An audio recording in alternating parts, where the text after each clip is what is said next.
Tollywood ನಟ ಬಾಲಕೃಷ್ಣಗೆ ಪದ್ಮವಿಭೂಷಣ ಪ್ರಶಸ್ತಿ ಸಿಹಿ ಹಂಚಿ ಸಂಭ್ರಮಿಸಿದ ಪಾವಗಡದ ಎನ್ಬಿಕೆ ಬಳಗ. ಆಂಧ್ರದ ಮೇರು ನಟ ಮಾಜಿ ಮುಖ್ಯಮಂತ್ರಿ ಎನ್.ಟಿ. ರಾಮರಾವ್ ಅವರ ಸುಪುತ್ರ ಟಾಲಿವುಡ್ನ ಖ್ಯಾತ ನಟ ಬಾಲಕೃಷ್ಣ ಅವರಿಗೆ ಕೇಂದ್ರ ಸರ್ಕಾರ ಕೊಡಮಾಡುವ 2025ನೇ ಸಾಲಿನ ಪದ್ಮವಿಭೂಷಣ ಪ್ರಶಸ್ತಿಯನ್ನು ಘೋಷಿಸಿದ್ದು, ಈ ಹಿನ್ನೆಲೆ ಕರ್ನಾಟಕದ ಪಾವಗಡದಲ್ಲಿ ಇರುವಂತಹ ಅಲಂಕಾರ ಚಿತ್ರಮಂದಿರದ ಬಳಿ ಎನ್ಬಿಕೆ ಅಭಿಮಾನಿ ಬಳಗದ ಮುಖ್ಯಸ್ಥರಾದ ಪರಿಟಾಲ ವೆಂಕಟೇಶ್ ಅವರ ನೇತೃತ್ವದಲ್ಲಿ ಸಿಹಿ ಹಂಚಿ ಕೇಕ್ ಕತ್ತರಿಸಿ ಕೇಂದ್ರ ಸರ್ಕಾರಕ್ಕೆ ಧನ್ಯವಾದಗಳನ್ನು ತಿಳಿಸುವುದರ ಮೂಲಕ ಅಭಿಮಾನಿಗಳಿಗೆ ಡಾಕು ಮಹಾರಾಜು ಈವ್ನಿಂಗ್ ಶೋ ಅನ್ನು ಉಚಿತವಾಗಿ ಪ್ರದರ್ಶಿಸಿದ್ದಾರೆ. ಇನ್ನು ನೂರಾರು ಸಂಖ್ಯೆಯಲ್ಲಿ ಅಭಿಮಾನಿಗಳು ಈ ಒಂದು ಅಲಂಕಾರ ಚಿತ್ರಮಂದಿರದ ಬಳಿ ಜಮಾಯಿಸಿದ್ದು, ಚಿತ್ರದ ವೀಕ್ಷಣೆಗೆ ತಾ ಮುಂದು ನಾ ಮುಂದು ಎಂದು ಚಿತ್ರಮಂದಿರವನ್ನು ಪ್ರವೇಶಿಸಿ ನಂತರ ಡಾಕು ಮಹಾರಾಜು ಚಿತ್ರವನ್ನು ವೀಕ್ಷಿಸಿದ್ದು, ಬಾಲಕೃಷ್ಣ ಅವರಿಗೆ ಪದ್ಮವಿಭೂಷಣ ನೀಡಿರುವಂತಹ ಕೇಂದ್ರ ಸರ್ಕಾರಕ್ಕೆ ಮತ್ತು ಈ ಒಂದು ಚಿತ್ರವನ್ನು ಪ್ರದರ್ಶಿಸಿದಂತಹ ಪರಿಟಾಲ ವೆಂಕಟೇಶ್ ಅವರಿಗೆ ಕೃತಜ್ಞತೆಗಳನ್ನು ಸಲ್ಲಿಸಿದ್ದಾರೆ.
ಉದ್ದೇಶವೇನೆಂದರೆ ನಮ್ಮ ನಂದಮೂರಿ ಬಾಲಕೃಷ್ಣರವರಿಗೆ ಕೇಂದ್ರೀಯ ಸರ್ಕಾರದಿಂದ ಪದ್ಮಭೂಷಣ್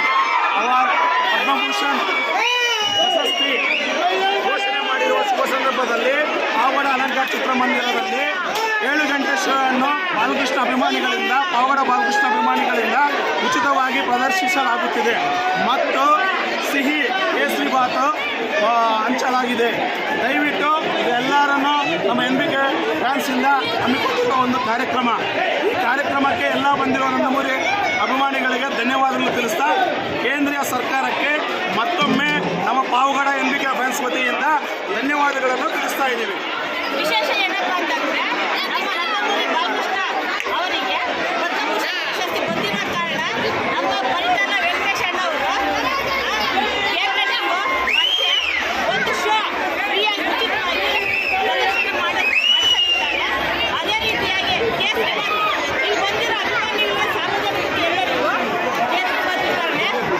ಮೊದಲನೇದಾಗಿ 2025 ಈ ವರ್ಷದ ಮೊದಲ ಹಿಟ್ಟಾಗಿರೋ ಶೋ ಅಂತಂದ್ರೆ ನಮ್ಮ ಡಾಕ್ಟರ್ ಶೋ ಉಚಿತವಾಗಿ ನಡೆಸುತ್ತಿರುವಂತಹ ಪರಿಟಾಲ ವೆಂಕಟೇಶ್ ಅವರು ಟೀಮ್ಗೂ ಎಲ್ಲರಿಗೂ ತುಂಬ ಧನ್ಯವಾದಗಳು.